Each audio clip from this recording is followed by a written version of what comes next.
الحمد لله الذي هدانا لهذا وما كنا لنهتدي لولا أن هدانا الله. أما بعد فأعوذ بالله من الشيطان الرجيم. بسم الله الرحمن الرحيم.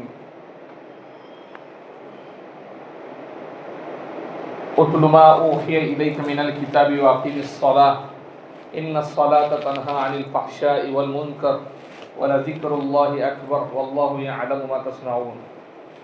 وعن عبادة بن الصامت رضي الله تعالى عنه قال قال رسول الله صلى الله عليه وسلم لا صلاة لمن لم يقرأ بفاتحة الكتاب أو كما قال عليه الصلاة والتسليم. محترم مکرم حاضرین، اللہ رب العزت کا شکر احسان ہے کہ اللہ تعالیٰ نے ہمیں ایمان والی زندگی اور اسلام والی زندگی عطا فرمائی. رمضان المبارک کا مقدس مہینہ ہماری زندگی کے دنوں میں سے نکل گیا. رمضان سے پہلے ہماری گفتگو نماز کے اوپر جاری تھی. نماز کے طریقے کیا ہیں، مسائل کیا ہیں، اور الحمدللہ پاکی کے ناپاکی کے مسائل، اسی طریقے سے وضو کے مسائل، اور نماز کے لیے باہر کی 7 چیزیں کیا ضروری تھی، اس پر مکمل تفصیل سے بات ہو چکی تھی اور نماز کا طریقہ بھی بتایا جا چکا تھا. آج کا جو مسئلہ ہے وہ یہ ہے کہ نماز میں 6 چیزیں فرض ہیں. نماز کے اندر فرض کس کو کہتے ہیں؟ جس کے چھوٹنے سے نماز ہی نہیں ہوتی.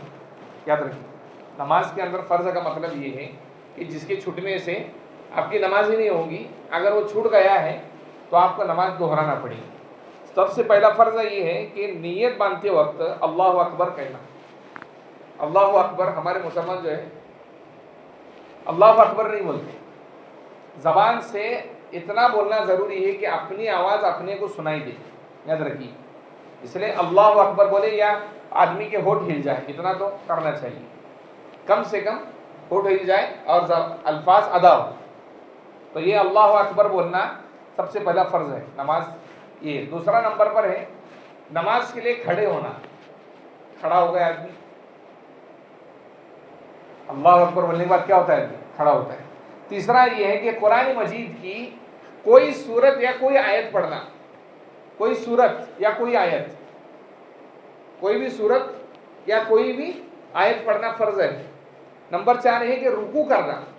نمبر 5 دونوں سجدے کرنا. ہر رکعت میں 2 سجدے ہوتے اور دونوں سجدے فرض ہیں.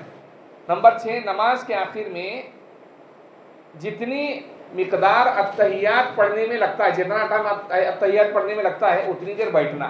یہ نماز میں فرض ہے. یہ نماز میں کیا ہے؟ فرض ہے، جس کے بغیر نماز ہی نہیں ہوتی. اس کے علاوہ جو چیزیں ہیں واجب ہیں. واجب کا مطلب یہ ہوتا ہے نماز میں کہ اگر غلطی سے چھوٹ جائے تو آخر میں سجدہ سہو کرنا پڑتا ہے. سجدہ سہو کا مطلب کیا ہے وہ بھی بتائیں گے آگے. اگر سجدہ سہو نہیں کر لیا تو آپ نماز کو دہرانا پڑے گا. نماز کو کیا کرنا پڑے گا؟ دوبارہ پڑھنا پڑے گا. نماز تو ہوئی لیکن خراب ہو گئی. کیا ہو گئی؟ واجب کے جو تقاضے تھے وہ اس میں چھوٹ گئے، اس لیے نماز کو دوبارہ ادا کرنا پڑے گا. جو چیزیں نماز میں واجب ہیں، سب سے پہلے کہ سورہ فاتحہ پڑھنا. یاد رکھیے، نماز میں سورہ فاتحہ پڑھنا واجب ہے. اگر کوئی آدمی سورہ فاتحہ پڑھنا چھوڑ دیتا ہے تو اس کی نماز تو ہو جاتی ہے، لیکن واجب چھوٹنے کی وجہ سے واجب نماز دوبارہ اس کو پڑھنا پڑے. جیسے کوئی آدمی ظہر کی 4 رکعت فرض پڑھ رہا ہے اور پہلی 2 رکعتوں میں سورہ فاتحہ پڑھنا واجب ہے. اب اس نے سورہ فاتحہ نہیں پڑھی ہے تو اس کو آخر میں سجدہ سہو کرنا پڑے گا. اگر سجدہ سہو بھی نہیں کر لیا اس نے تو اس کو دوبارہ نماز جو نیت کرے گا وہ یہ نیت کرے گا کہ میں واجب ظہر کی نماز پڑھتا ہوں. فرض نہیں، فرض تو اس سے ادا ہو گیا کیونکہ اس نے سورہ فاتحہ چھوڑی. سورت تو پڑھ لی اس نے. تو سورہ فاتحہ کا نماز میں پڑھنا واجب ہے. اس کے ساتھ نمبر 2 پر ہے کوئی سورت ملا لینا. سورہ فاتحہ پڑھی تو کوئی سورت 3 آیتوں والی یا کم سے کم اس کی مقدار جو حروف ہیں 31 حروف اس میں ہونا چاہیے. جو آیت ہم پڑھتے ہیں اس لیے وَمِنْهُمْ مَن يَقُولُ رَبَّنَا آتِنَا فِي الدُّنْيَا حَسَنَةً وَفِي الْآخِرَةِ حَسَنَةً وَقِنَا عَذَابَ النَّارِ. یہ ایک ربنا ہے شروع کے اندر، اس کے قرآن کی آیت ہے، اس میں 31 حروف ہیں.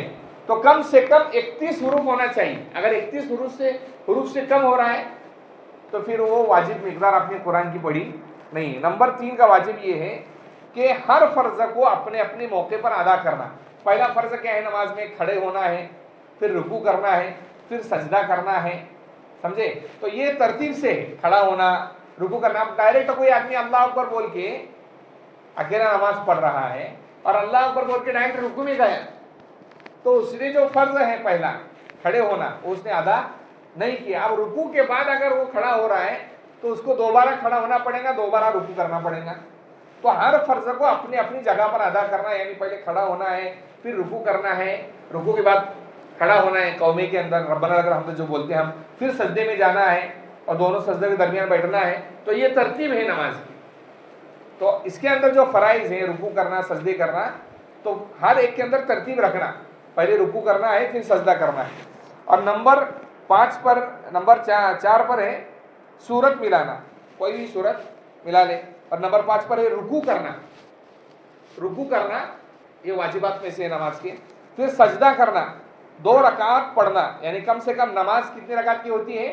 2 रकात होती है, 1 रकात नमाज होती नहीं है। और अगर किसी ने 1 रकात नमाज पढ़ ली है तो वो बातिल हो गई, यानी खराब हो गई। और नंबर 8 पर है दोनों बैठक में, यानी अगर 4 रकात आदमी नमाज पढ़ता है तो पहली बैठक में 2 रकात के बाद और चौथी बैठक में, चौथी रकात में जब बैठे हैं तो उसमें अत्तहियात पढ़ना, अत्तहियातु लिल्लाहि वस्सलावात, हम जिसको तशहुद बोलते हैं। और नंबर 9 पर है वित्र की नमाज में दुआए कुनूत पढ़ना। वित्र की नमाज में क्या है? दुआए कुनूत। अल्लाहुम्मा इन्ना नस्तईनुका, ईशा के बाद जो फर्ज नमाज के बाद सुन्नत मुअक्कदा और नफल 2 रकात पढ़ना है, उसके बाद जो वित्र पढ़ी जाती है उसके अंदर तीसरी रकात में सूरह फातिहा सूरत पढ़ने के बाद हाथ उठाकर अल्लाह अकबर बोलने के बाद जो दुआ पढ़ी जाती है उसको दुआए कुनूत कहते हैं। उसको याद कर लेना चाहिए। अगर किसी मुसलमान को याद नहीं है तो रब्बना आतिना फिद दुनिया हसनता ये दुआ पढ़ ले, और वो भी याद नहीं तो रब्बी इग़फिरली 3 मरतबा पढ़ ले। और पढ़ते पढ़ते उस दुआ को याद करना ज़रूरी है। हमारे यहाँ मुसलमानों का एक ये है कि अगर किसी ने बोल दिया कि भाई ये मजबूरी के तौर पर आपको ये करना है, तो इसका मतलब ये नहीं कि वो उसी मजबूरी को ज़िंदगी तक बाकी रखे, नहीं। और रब्बी इग़फिरली पढ़े आप, लेकिन उस दौरान उस दुआए कुनूत को भी याद करें। नंबर 10 पर यह है कि अस्सलामु अलैकुम रहमतुल्लाह कहकर सलाम फेरना, अस्सलामु अलैकुम रहमतुल्लाह बोलकर सलाम फेरना। नंबर 11 पर है हर चीज़ को इत्मीनान से अदा करना, हर चीज़ को, नमाज के हर रुकन को इत्मीनान से अदा करना। फास्ट नहीं, इतनी तेज़ी से कि सजदा बराबर नहीं हो रहा है, दोनों सजदों के दरमियान बैठा नहीं जा रहा है, रुकू के बाद सीधा खड़े नहीं हो रहे, फौरन जो है सजदे में चले जा रहे हैं, तो इससे नमाज अदा होती नहीं है। नंबर 12 पर है बहुत जल्दी न करना, नमाज के अंदर बहुत जल्दी नहीं, इत्मीनान से नमाज पढ़ना है। नंबर 2 पर ये है इसके अलावा जितनी चीज़ें हैं और जितनी बातें हैं वो सुन्नत है या मुस्तहब, सुन्नत है या मुस्तहब है। जैसे नमाज हाथ बांधने के बाद औज़ु बिल्लाह पढ़ना, बिस्मिल्लाह पढ़ना, सुन्नत। इस तरीके से सना पढ़ना, सुन्नत, समझ रहे। रुकू के अंदर गए सुभान रब्बियल अज़ीम पढ़ना, सुन्नत है। सजदे में गए सुभान रब्बियल आला पढ़ना, सुन्नत। तो इसका सुन्नत का मतलब ये नहीं है कि हम छोड़ दें उसको, सुन्नत का मतलब ये है कि उसको करना है, लेकिन अगर गलती से छूट गई तो उस पर कोई पकड़ नहीं। आज हमारे माशरे में एक बहुत बड़ी गलती मुसलमानों के अंदर आम होती जा रही है कि मुसलमान सुन्नतों का एहतमाम नहीं कर, सुन्नतों का एहतमाम नहीं कर। याद रखिए किताबों के अंदर एक बात बहुत अजीब लिखी हुई है। हुजूर अकरम सल्लल्लाहु अलैहि वसल्लम के ज़माने में सहाबा इकराम रिज़वानुल्लाहि अलैहिम अजमईन सिर्फ सुन्नतों के पाबंद नहीं थे, वो रात की तहज्जुद गुजार भी थे और इशराक चार तवावीन भी पढ़ने वाले थे। इसलिए उस वक्त की जो उलमा थे सहाबा के ज़माने में वो हर चीज़ के पाबंद थे, इसलिए उम्मत भी बराबर उसी तरीके पर चलती रही। बाद के आने वाले उलमा उन्होंने तहज्जुद को छोड़ दिया, सिर्फ सुन्नतें पढ़ते रहे, तो लोग जो है सुन्नतें गैर मुअक्कदा और फ़र्ज़ नमाज पढ़ते रहे, वाजिब पढ़ते रहे। उसके बाद के उलमा ने जब सुन्नतें मुअक्कदा को सिर्फ पढ़ लिया फ़र्ज़ के साथ, तो उम्मत जो है फ़र्ज़ पर आ गई। और आज का ज़माना ये है, माफ़ फरमाइए, कि उलमा अगर फ़र्ज़ पढ़ेंगे तो उम्मत नमाज को छोड़ देगी। जैसा इमाम वैसी रियाया, जैसे इमाम वैसी रियाया। असरात पढ़ते हैं, क्या होते हैं? तो पहले के उलमाए कराम हर चीज़ के पाबंद थे, तो उम्मत का भी हाल ये था। उलमाए कराम तहज्जुद के पाबंद थे, उम्मत सुन्नत मुअक्कदा गैर मुअक्कदा का एहतमाम करती थी। उलमा इकराम सुन्नत मुअक्कदा पर आ गए, उम्मत ने सुन्नत गैर मुअक्कदा छोड़ दिया, सिर्फ फर्ज और वाजिब पर अमल करने लगी।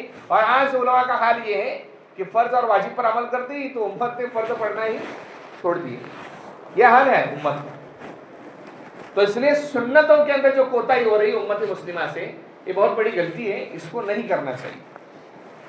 अब मसला सुन लीजिए, अगर कोई आदमी नमाज के अंदर सूरह फातिहा सूरत न पढ़े या कोई और आयत या पूरी सूरत पढ़े या सिर्फ सूरह अल्हम्दुलिल्लाह पढ़ लिया, उसके साथ कोई सूरत नहीं मिलाई, दो चीज़ें, एक तो है कि सूरह फातिहा नहीं पढ़ी, सूरत पढ़ दी, डायरेक्ट अलम तरा कैफ व रब्बुल साबिल फीक चालू कर दिया पहली रकात में, या सूरह फातिहा पढ़ी लेकिन सूरत नहीं पढ़ी, या 2 रकात 4 रकात की नमाज पढ़ रही थी, 2 रकात के अंदर अत्तहियत में नहीं बैठा, या तीसरी रकात के लिए खड़ा हो गया अत्तहियत पढ़े बगैर, या दूसरी रकात में बैठ गया अत्तहियत में लेकिन अत्तहियत नहीं पढ़ी, तो इन सब सूरतों में नमाज तो हो जाएगी लेकिन जो वाजिब छूटा है, क्यों वाजिब? अत्तहियत पढ़ना वाजिब, सूरह फातिहा पढ़ना पहली 2 रकात में फर्ज नमाज के वाजिब, सूरत उसके साथ मिलाना वाजिब, तो फर्ज तो उतर जाएगा लेकिन वाजिब छूटने की वजह से नमाज को दोहराना पड़ेगा। नमाज बिल्कुल निकम्मी और ख़राब रहेंगी। फिर से जब नमाज पढ़ेगा तो वाजिब की नीयत से पढ़ेगा, फर्ज की नीयत से नहीं पढ़ेगा, इसलिए कि जो 6 फराइज़ है वो तो अदा हो गए लेकिन जो वाजिबात थे उस वाजिबात में से एक वाजिब छोड़ दिया, इसलिए वो गुनहगार होगा। और अगर कोई जानबूझकर छोड़ देता है तो उसकी नमाज ही नहीं है। जानबूझकर अगर कोई आदमी वाजिब को छोड़ देता है तो उसकी नमाज ही, चाहे फर्ज छोड़े वाजिब छोड़े, दोनों में से कोई भी जानबूझकर छोड़ता है तो नमाज होती नहीं है। इसी तरीके से अस्सलाम वालेकुम रहमतुल्लाह नमाज के लिए बोलते हैं हम, जब सलाम मुँह फेरते हैं तो ये नमाज का इख्तिलाम होता है, तो अस्सलाम वालेकुम रहमतुल्लाह बोलने के बजाय उसने किसी से बात कर ली या बातें करने लगा या अस्सलाम वालेकुम रहमतुल्लाह बोलने के बजाय उठकर कहीं पर चला गया, तो इससे भी नमाज उसकी टूट जाएगी। इसलिए कि अस्सलामु अलैकुम व रहमतुल्लाह, अस्सलामु अलैकुम, इतने अल्फाज से नमाज मुकम्मल हो जाती है, इतने अल्फाज उसको कहना वाजिब है नमाज पूरी करने के लिए। नमाज शुरुआत कहाँ से होती है? अल्लाहु अकबर से। नमाज पूरी करता है तो क्या उसको बोलना पड़ता है? अस्सलामु अलैकुम, इतना बोलना तो उसको वाजिब है।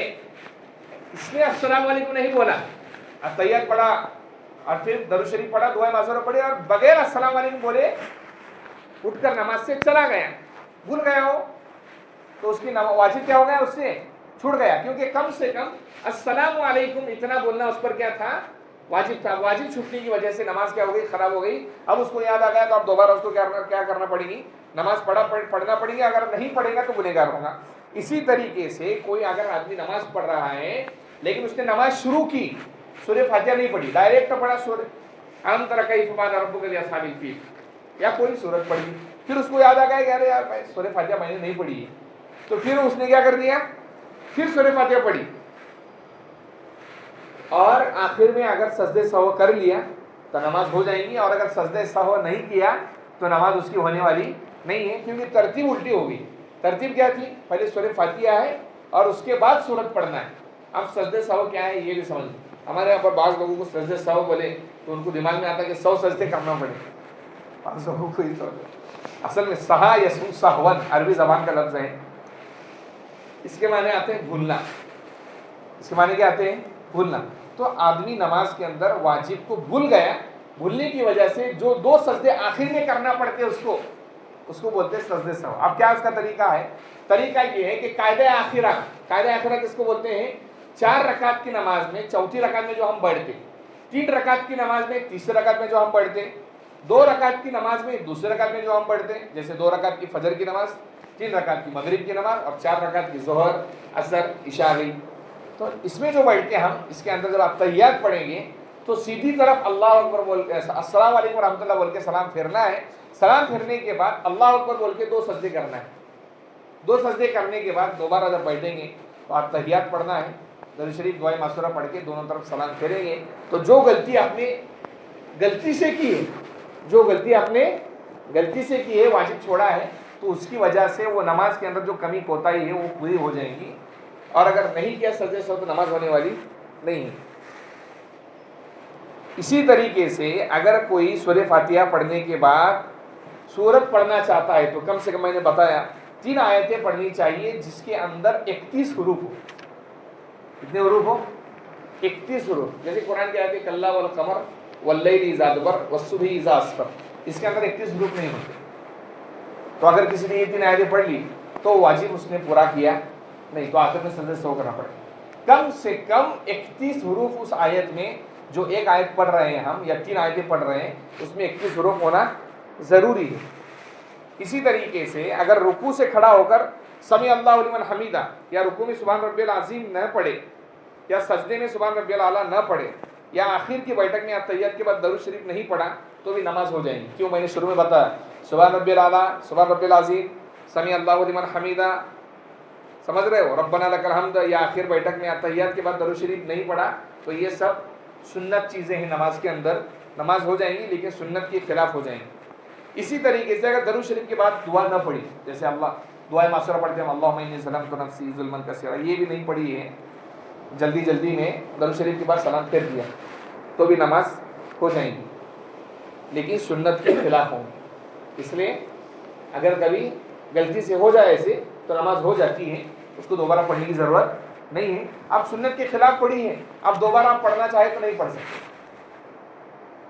دوبارہ پڑھنا چاہے تو اس کو نہیں پڑھ سکتے. کیوں؟ فرض اور واجب آپ نے ادا کر لیا. ہاں، جو نماز آپ نے پڑھی سنت کے خلاف اس سے ثواب آپ کو کیا ملے گا؟ ارے بولیے، کم ثواب ملے گا، پورا ثواب نہیں ملتا ہے. نیت باندھتے وقت ہاتھوں کو اٹھا دیں ہم کانوں تک، ارے اٹھا دیں گے تو ہاتھوں کا اٹھانا سنت ہے. اگر کسی نے ہاتھ نہیں اٹھایا، ڈائریکٹ ایسا کھڑا ہو گیا ہو اللہ اکبر کی بات ہے، ہاتھ اٹھایا اللہ اکبر بول کے ایسے ہاتھ اٹھایا، ڈائریکٹ اس نے کیا کر دیا اللہ اکبر بول کے ڈائریکٹ ایسے باندھا، ایسے بھی ہاتھ ایسے باندھا تو نماز اس کی ہو جائیں گی. اللہ اکبر بولنا فرض ہے، ہاتھوں کو اٹھانا یہ سنت ہے. ہر رکعت میں بسم اللہ پڑھ کر الحمد شریف پڑھنا. ہر رکعت کے اندر، پہلی رکعت کے اندر جب پڑھیں گے تو اعوذ باللہ ثنا پڑھنے کے بعد اعوذ باللہ من الشیطان الرجیم بسم اللہ الرحمن الرحیم پڑھنا ہے. دوسری، تیسری، چوتھی رکعت میں سورہ فاتحہ سے پڑھے بسم اللہ الرحمن الرحیم پڑھنا، یہ سنت ہے. سجدے کے وقت اگر ناک اور پیشانی دونوں زمین پر نہ رکھی بلکہ فقط پیشانی زمین پر رکھی، ناک نہیں رکھی، تب بھی نماز سجدہ ادا ہو جائے. سجدہ کرنے کے وقت ناک اور پیشانی رکھنا ضروری ہے. کیوں ضروری ہے؟ بتایا ہم اس سے. بھائی سارا تکبر یہیں پر ہوتا ہے. ہوتا ہے نا آدمی میرے ناک کا مسئلہ ہے بولے، نہیں بولتا یہ مسئلہ حل ہونے والا نہیں، ہماری ناک کا مسئلہ آ رہا ہے بیچ میں. تو ناک یعنی کیا؟ بڑائی. تو اللہ تعالیٰ اسی کو زمین میں رگڑنے بولتے کہ یہاں بڑائی ختم کرو کیونکہ ہم سب سے بڑے ہیں، ہم سے بڑا کوئی دنیا میں ہے ہی نہیں. اس لیے سجدے کے اندر ناک اور پیشانی کو جو رگڑتے ہم اللہ اکبر بولتے ہیں وہ اللہ کی بڑائی کہ اللہ تو ہی بڑا ہے، ہم کوئی ہے نہیں، ہماری حیثیت نہیں اللہ کے رضی. تو اس وقت ناک اور پیشانی کا ٹھکانا ضروری ہے. لیکن اگر کوئی آدمی صرف پیشانی کو ٹکاتا ہے تب بھی اس کی نماز یعنی اس کا سجدہ ادا ہو جائے گا. اگر پیشانی نہیں لگائی، صرف ناک لگائی تو نماز نہیں ہوگی. لیکن اگر پیشانی پر کوئی زخم ہے، مجبوری ہے، تو فقط اگر ناک بھی لگا دیتا ہے تو اس کا جیسے پوڑی پھنسا آیا ہے، کوئی زخم ہو گیا ہے تو صرف ناک لگائیں گے تو بھی نماز اس کی ادا ہو جائے گی. اگر رکوع کے بعد اچھی طرح کھڑا نہیں ہوا، ذرا سا سر اٹھا کر سجدے میں چلا گیا تو پھر سے نماز پڑھیں. جیسے تراویح کے اندر راجدھانی ایکسپریس رہتی سب، یعنی اتنا فاسٹ چلانا ہے کہ کل ہی لوگوں کو جنت میں داخل کر کے موکلا ہونا ہے. ہمارے یہاں یہ مزاج ہے. تاجگنج کے اندر بھی کئی لوگ آ کر میرے کو بتاتے کہ مولانا ان کو یہ امام کو ایسا بولا. میں بولا آپ رمضان میں کیا بولیں گے؟ رمضان میں بولنا ہی نہیں. لیکن جو بھی امام پڑھائے یاد رکھیے، امام کے پیچھے 50 لوگ اگر نماز پڑھتے ہیں اور امام کی نماز غلطی ہوتی ہے تو مقتدی کا کچھ نہیں جاتا، سارا گناہ آتا ہے امام پر. تو امامت کرنا اتنا سادہ کام نہیں ہے، کٹھن مسئلہ ہے امامت کا. لیکن اگر امام کے پیچھے 50 لوگ نماز پڑھ رہے تو 50 لوگوں کی نماز کا ثواب بھی امام کو ملے گا. یہ بھی قاعدہ ہے. امام اگر نماز پڑھا رہا ہے تو نماز کا اس کو تو ثواب مل رہا ہے 27 گنا جماعت کے ساتھ. لیکن جتنے لوگ اس کے پیچھے چاہے 100 پڑھے، 150 پڑھے، 200 پڑھے، اور 200 مقتدیوں کا ثواب بھی، 200 نمازوں کا ثواب بھی امام کو الگ سے ملتا ہے. اس طرح غلطی اگر ہو رہی ہے تو जहाँ जिम्मेदार है मस्जिद के उनको आगाह करना चाहिए। मस्जिद के जिम्मेदारों का ये काम है कि जो मसले मालूम नहीं उलमा से मालूम करो, लेकिन मालूम है तो इमाम को साइड में लो, कोपरे में, पब्लिक में नहीं। पब्लिक में बोलते हैं तो इमाम हो जाते, डिप्रेशन में जाते फिर इमाम, तो इमाम को लेने का साइड में। और अगर जिम्मेदार को भी नहीं जमता है तो आसान तरीका मैं बोल देता हूँ कि कोई आलिम अपने गांव में बड़ा होता है, हर गांव में एक आलिम बड़े होते हैं, उनके बाद एक उलमा चलते हैं, तो उनको जाकर आप बताएं कि भाई हमारे इमाम साहब थोड़ा ऐसा करते हैं, आप उनको बुलाकर मोहब्बत से थोड़ा समझाए, नमाज के अंदर ये मसला आ रहा है, आड़ अड़चन आ रही, रुकू सजदा नहीं हुआ, रुकू में गए सभी अल्लाह अकबर, ऐसे नहीं होती नमाज। मैं बाज़ लोगों को देखता हूँ वो आते हैं, चलो माशाल्लाह आप धंधा कारोबार करते हैं, अच्छी बात है, आप नमाज के लिए आते हैं, ये भी अच्छी बात है, लेकिन जहाँ 3 मिनट में नमाज पढ़ रहे हैं वहाँ 5 मिनट लगाओ, इत्मीनान से पढ़ो। नमाज जब पढ़ ही रहे हो, नमाज जब पढ़ ही रही हो तो दुरुस्त नमाज पढ़ो ना। कैसे नमाज पढ़ो? जब काम करना ही है तो अच्छा काम करो, अल्लाह के सामने हम खड़े हो रहे तो इत्मीनान से नमाज पढ़ना चाहिए। और बाद लोग सजदे के अंदर, सजदे में गए अल्लाह अकबर अल्लाह अकबर अल्लाह अकबर, नहीं होता, वाजिब छूट जाता है। वाजिब क्या होता है? छूट जाता है, तो वो नमाज नहीं होगी दोबारा उसको। अगर किसी ने ऐसा कर लिया, जैसे समी अल्लाहु लिमन हमिदा रब्बना लकल हम्द तो बोलेंगे डायरेक्ट अल्लाह अकबर, फास्ट गए, अब क्या उसका हाल है? अब उसका हाल क्या है?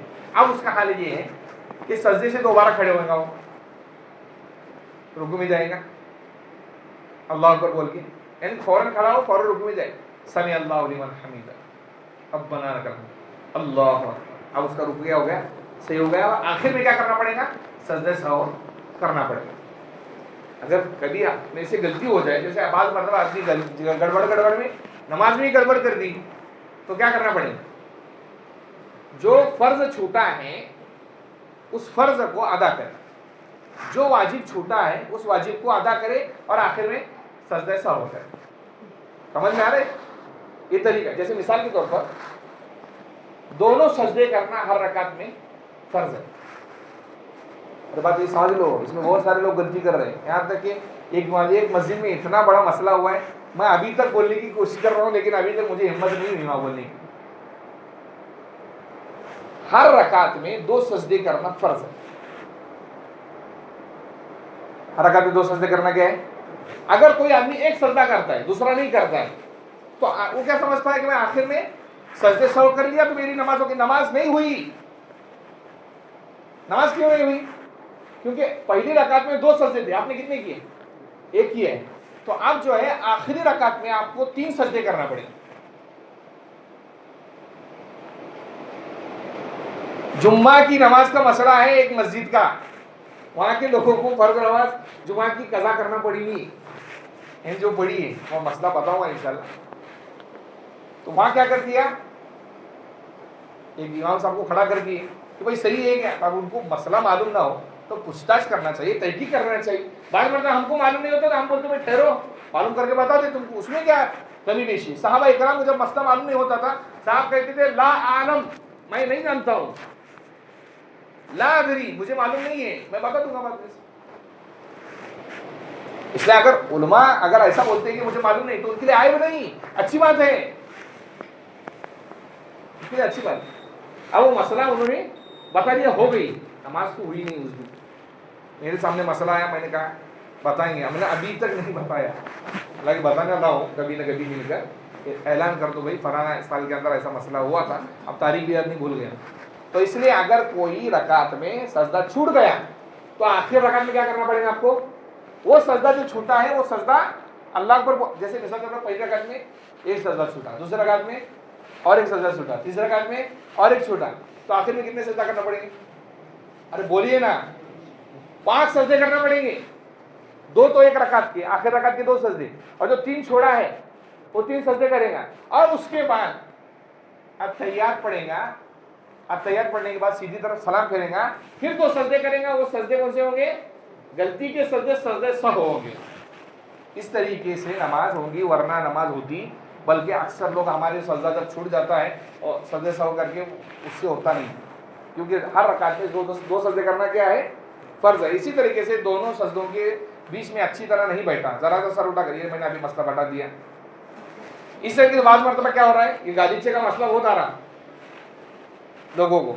याद रखिए, जब भी सजदा करें आप मुसल्ले पर, तो मुसल्ले का मतलब ये है بعض لوگ یہ سمجھتے ہیں کہ ایسا گالیچہ ماشاءاللہ یہ گالیچہ جو ہے روئی کے جیسا ہے نرم ہے، اب اس پر سجدہ ہو جاتا ہے پیشانی ٹھیک جاتی ہے. کچھ لوگوں کو لگتا ہے کہ نرم ہے اس کا مطلب یہ کہ اس پر سجدہ نہیں ہوتا. ارے سجدہ ہوتا ہے. سجدہ کس پر نہیں ہوتا؟ آدمی نے سر ٹکایا جیسے اسپنج کی گالی ہے، تو سر ٹکایا تو کیا ہوئے گا؟ کبھی سر ادھر لڑک جائے گا، کبھی الٹی طرف لڑک جائے گا، کبھی سیدھی طرف جائے گا سر، کبھی الٹی طرف جائے گا. اس کو بولتے ہیں سر کا نہ ٹکنا. جبکہ ہمارے یہاں یہ سمجھا ہے کہ اچھا مصلی ہو اور وہاں پر جیسے یہ گالیچے کے بارے میں بیچ میں بہت مسئلے ہوتے تھے کہ اس پر سجدہ نہیں ہوتا. کیوں نہیں ہو رہا؟ بولے سر ٹک رہا ہے اس پر. سر نہ ٹکنے کا مطلب کیا ہے؟ کبھی سر ٹک رہے ہم تو ادھر لڑک کے جا رہا ہے سیدھی طرف، کبھی ہمارا سر الٹی طرف جا رہا ہے، تو اس کو بولتے ہیں سجدے میں سر نہ ٹکنا. اگر ایسی حالت ہے جیسے کوئی گادی پر پڑتا ہے اور گادی ماشاءاللہ کڑک ہے تو اس پر اگر سجدہ ٹکتا ہے ادھر ادھر نہیں جاتا ہے تو نماز ہو جائے گی. لیکن اسپنج کی گادی ہے پیر ادھر ادھر ہو رہا ہے تو پھر نماز ہونے والی نہیں ہے. تو یہ سب مسئلے تھے، انشاءاللہ آئندہ بھی بتائیں گے. یہ سب نماز کے واجبات کے تعلق سے ہیں، اس لیے ماشاءاللہ محلے کے لوگوں سے خاص گزارش ہے کہ جمعہ کے اندر بیٹھے. یہ مسئلے ایسے ہیں جو ہماری زندگی کے لیے بے حد ضروری ہے. اور اگر کسی کو اردو آتی ہے ماشاءاللہ تو یہ کتاب ہے دین کی باتیں، بہت بہترین کتاب ہے. پیدائش سے لے کر موت تک کے سب مسئلے ہیں، پیدائش سے لے کر موت تک کے سب مسئلے. تو اس کی تعلیم بھی گھروں میں کراؤ. مفتی تقی عثمانی بڑے بڑے اللہ والے جو ہیں وہ انہی کی تعلیم کرتے ہیں کیونکہ مسئلے ہیں سب. تو نماز کے تعلق سے انشاءاللہ مسئلے اس پر چلتے رہیں گے. اللہ تعالیٰ ہمیں ایسی باتوں پر عمل کرنے کی توفیق عطا فرمائے. سنتیں پڑھیں.